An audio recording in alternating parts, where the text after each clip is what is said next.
Good evening and welcome back to another episode of The Longing, where today we are going to be continuing to read the Iliad by Homer. So, let's get going.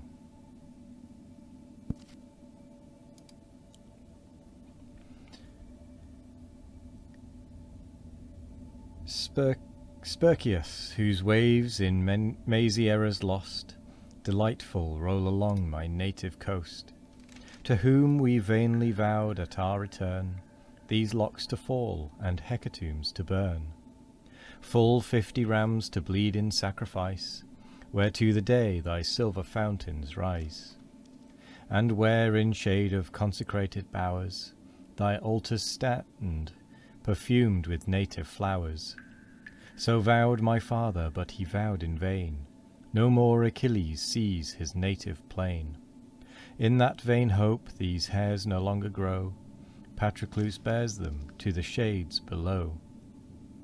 Thus o'er Patroclus while the hero prayed, on his cold hand the sacred lock he laid. Once more afresh the Grecian sorrows flow, and now the sun had set upon their woe. But to the king of men thus spoke the chief, Enough, Atrides, give the troops relief. Permit the mourning legions to retire, and let the chiefs alone attend the pyre. The pious care be ours, the dead to burn, he said the people to their ships return, while those deputed to inter the slain heap with a rising pyramid the plain. 288. 100 foot in length, 100 wide, the growing structure spreads on every side. High on the top the manly corse they lay, and well-fed sheep and sable oxen slay. Achilles covered with their fat the dead, and piled the victims round the body spread. Then jars of honey and of fragrant oil suspends around, low bending o'er the pile. 4 sprightly coursers with a deadly groan pour forth their lives, and on the pyre are thrown. Of 9 large dogs domestic at his board, fall 2 selected to attend their lord. Then last of all, and horrible to tell, sad sacrifice, 12 Trojan captives fell. 289. On these the rage of fire victorious praise involves and joins them in one common blaze. Smeared with the bloody rites he stands on high, and calls the spirit with a dreadful cry. 290. All hail Patroclus, let thy vengeful ghost hear and exult on Pluto's dreary coast. Behold Achilles' promise fully paid, 12 Trojan heroes offered to thy shade. But heavier fates on Hector's course attend, saved from the flames for hungry dogs to rend. So spake he, threatening, but the gods made vain his threat, and guard inviolate the slain. Celestial Venus hovered o'er his head, and roseate unguents heavenly fragrance shed. She watched him all the night and all the day, and drove the bloodhounds from their destined prey.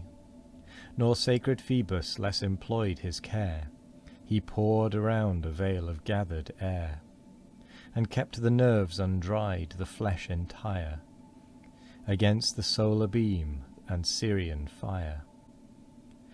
The funeral pile of Patroclus.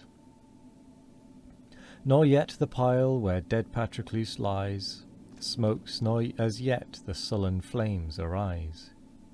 But fast beside Achilles stood in prayer, invoked the gods whose spirit moves the air, and victims promised and libations cast to gentle Zephyr and the boreal blast. He called the aerial powers along the skies to breathe and whisper to the fires to rise. The winged Iris heard the heroes' call, and instant hastened to their airy hall, where in old Zephyr's open courts on high sat all the blustering brethren of the sky. She shone amidst them on her painted bow, The rocky pavement glittered with the show. All from the banquet rise, and each invites the various goddess to partake the rites. Not so, the dame replied, I haste to go to sacred ocean and the floods below. Even now our solemn hecatombs attend, and heaven is feasting on the world's green end. With righteous Ethiop's uncorrupted train, far on the extremest limits of the main. But Peleus' son entreats with sacrifice the western spirit and the north to rise. Let on Patroclus's pile your blast be driven, and bear the blazing honours high to heaven. Swift as the word she vanished from their view, swift as the word the winds tumultuous flew. Forth burst the stormy band with thundering roar, and heaps on heaps the clouds are tossed before. To the wide main then stooping from the skies, the heaving deeps in watery mountains rise. Troy feels the blast along her shaking walls, till on the pile the gathered tempest falls. The structure crackles in the roaring fires, and all the night the plenteous flame aspires. All night Achilles hails Patroclus's soul, with large libations from the golden bowl. As a poor father, helpless and undone, mourns o'er the ashes of an only son, takes a sad pleasure the last bones to burn, and pours in tears ere yet they close the urn. So stayed Achilles circling round the shore, so watched the flames till now they flame no more. 'Twas when, emerging through the shades of night, the morning planet told the approaching of light. And fast behind Aurora's warmer ray, o'er the broad ocean poured the golden day. Then sank the blaze, the pile no longer burned, and to their caves the whistling winds returned. Across the Thracian seas their course they bore, the ruffled seas beneath their passage roar. Then parting from the pile he ceased to weep, and sank to quiet in the embrace of sleep. Exhausted with his grief, meanwhile the crowd of thronging Grecians round Achilles stood. The tumult waked him, from his eyes he shook, unwilling slumber, and the chiefs bespoke. Ye kings and princes of the Achaean name, first let us quench the yet remaining flame. With sable wine, then as the rites direct, the heroes' bones with careful view select. Apart and easy to be known they lie, amidst the heap and obvious to the eye. The rest around the margin will be seen, promiscuous steeds and immolated men.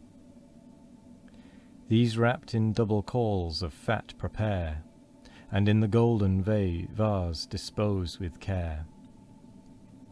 There let them rest with decent honour laid, till I shall follow to the infernal shade.